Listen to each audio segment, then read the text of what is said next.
啊，同埋講下食 cancer，頭先我哋都有講喎，多啲食咩？我哋平時食飯啊，食物最簡單就係一個禮拜食一次薑黃炒飯咯。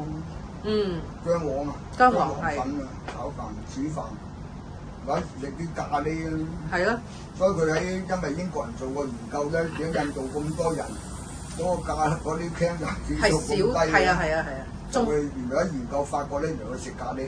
係。因為嗰啲癌細胞咧，一聞到啲咖喱味咧，唔啱佢生存啊，變唔到身出嚟。呢檔嘢屌你唔好踎嘅，費事變身啊！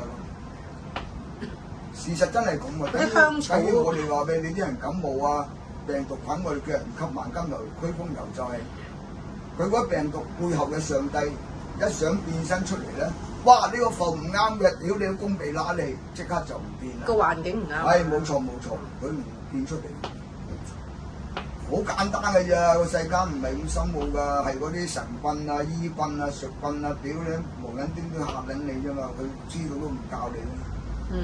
係咪？咁咪當係常識咯，信者得救咯。